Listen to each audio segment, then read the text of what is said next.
الحمدللہ آج جامعہ اسلامیہ دارالسلام کی تعلیمی سرگرمیاں امتحان شش ماہی کے تعطیل کے بعد پھر سے شروع ہو چکی ہے۔ الحمدللہ اس موقع سے ہمارے مہمان خصوصی حضرت مولانا زاہد صاحب المظاہری ہیں، ہم ان کا بےحد شکر گزار ہیں اور خیر مقدم کرتے ہیں، استقبال کرتے ہیں دل کی گہرائیوں سے۔ اللہ تبارک تعالیٰ ان کو صحت و تندرستی کے ساتھ رکھے اور ان کا آنا مدرسے میں ان کی جو ہے تشریف آوری ہم لوگوں کے لیے سعادت بنے، یہی ہم اللہ تبارک تعالیٰ سے دعا کرتے ہیں۔ اور الحمدللہ یہ علم دوست آدمی ہے اور علمی صلاحیت کے مالک ہیں اور ادارے سے ان کا کافی لگاؤ ہے۔ خود بھی نیپال میں اچھے تعلیمی عہدے پہ برازمان ہیں اور جائزہ لیتے رہتے ہیں، مدرسے سے اور خانقاہوں سے، مدارس سے، مکاتب دینیہ سے زبردست تعلقات ہیں۔ غیر ممالک میں الحمدللہ ان کی اچھی اپنوں میں پکڑ ہے اور اس ادارے کو وہ خاص نظر سے دیکھتے رہتے ہیں، حال اور احوال پوچھتے بھی رہتے ہیں۔ ہم ان کی آمد پر بےحد ممنون مشکور ہیں اور فرحاں اور شاداں ہیں۔ ہم ان سے آئندہ بھی ادارے میں آنے کی درخواست کرتے ہیں اور اپنی خصوصی دعاؤں میں یاد رکھنے کی بھی التجا کرتے ہیں۔ اللہ رب العزت ان کے آنے کو قبول فرمائے اور اس ادارے کو ان کے آمد سے انشاءاللہ زیادہ تقویت ملے گی اور الحمدللہ ملتی رہی ہے۔ یہ بہت ہی ہمارے لیے سعادت کی بات ہے کہ جس وقت یہ ادارے کی بنیاد ڈالی گئی تھی اس وقت بھی وہ یہاں موجود تھے۔ الحمدللہ آج 6-7 سال کے بعد مسجد کی شکل میں اور ہاسٹل کی شکل میں اور بچوں کی درسگاہ کی شکل میں، تعداد طلباء کی شکل میں آج یہ ادارہ کچھ اور ہی آگے بڑھنے پہ رواں دواں ہے اور ہمارے خصوصی مہمان کو بچوں کی تعداد اور اساتذہ کی خلوص محبت کو دیکھ کر کے کافی خوشی ہوئی ہے۔ ہم ان کے آمد کو بہت زیادہ جو ہے قدر کی نگاہ سے دیکھتے ہیں اور اللہ سے دعا کرتے ہیں اللہ رب العزت ہم لوگوں کی اس چھوٹی موٹی کاوشوں کو قبول فرمائے اور ہمارے مہمان خصوصی کو ہمیشہ آنے اور دعاؤں میں یاد رکھنے کی جو ہے اللہ تبارک تعالیٰ نوازے اور انہی چند باتوں سے ہم اپنے آپ کو جو ہے نا مہمان کو پھر سے گزارش کرتے ہیں کہ وہ بھی اپنی بات اگر رکھنا چاہتے ہیں تو رکھیں، ادارے کے لیے دعا کر دیں اور اس ادارے کو پھلنے پھولنے کا موقع اللہ تبارک تعالیٰ فراہم کرے، یہی ہماری لیے ہے۔ الحمدللہ علی کل حال۔ اللہ تبارک و تعالیٰ کا بڑا فضل و کرم احسان ہے کہ اللہ تبارک و تعالیٰ نے اس ادارے کی شکل میں لایا ہے۔ یہ تمام مسلمانوں کی محنت اور لگن کی وجہ سے ہے۔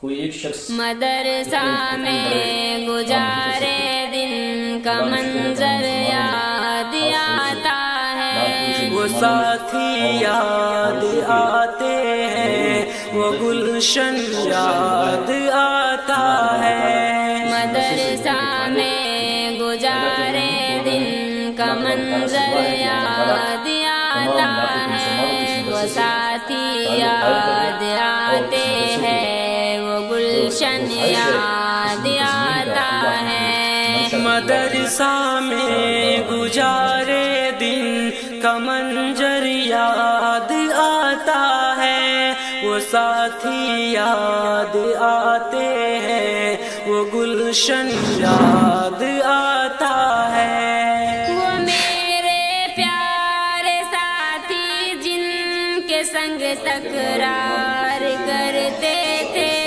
ضرورت پڑنے پر وہ حاضری بھی بول دیتے تھے۔ وہ میرے پیار ساتھی جن کے سنگ تکرار کرتے تھے، ضرورت پڑنے پر وہ حاضری بھی بول دیتے تھے۔ وہ دے کر حاضری بھی بھاگ جانا یاد آتا ہے۔ مدرسہ میں گزارے دن کا منظر یاد آتا ہے، وہ ساتھی یاد آتے ہیں، وہ گلشن یاد آتا ہے۔ اگر گھنٹہ ہوا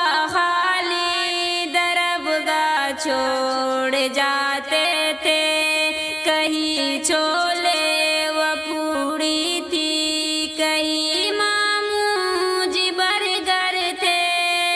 اگر گھنٹہ ہوا خالی دربگاہ چھوڑ جاتے تھے، کہیں چھولے و پوری تھی، کہیں ماموج برگر تھے۔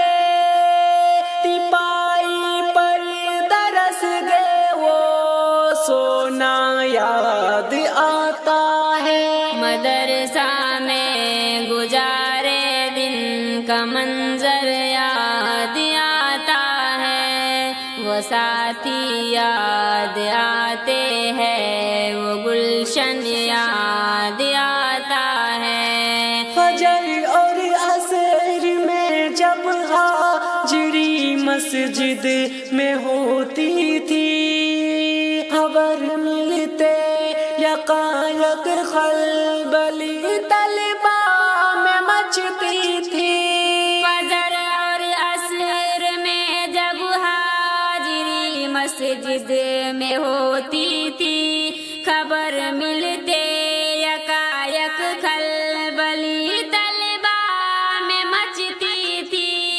وہ دوڑا حاضری چپکے سے گھسنا یاد آتا ہے، مدرسہ میں گزارے دن کا منظر یاد آتا ہے، وہ ساتھی یاد آتے ہیں، وہ گلشن یاد آتا ہے، مدرسہ میں گزارے دن کا منظر یاد آتا ہے۔ وہ ساتھی یاد آتے ہیں، وہ گلشن یاد آتا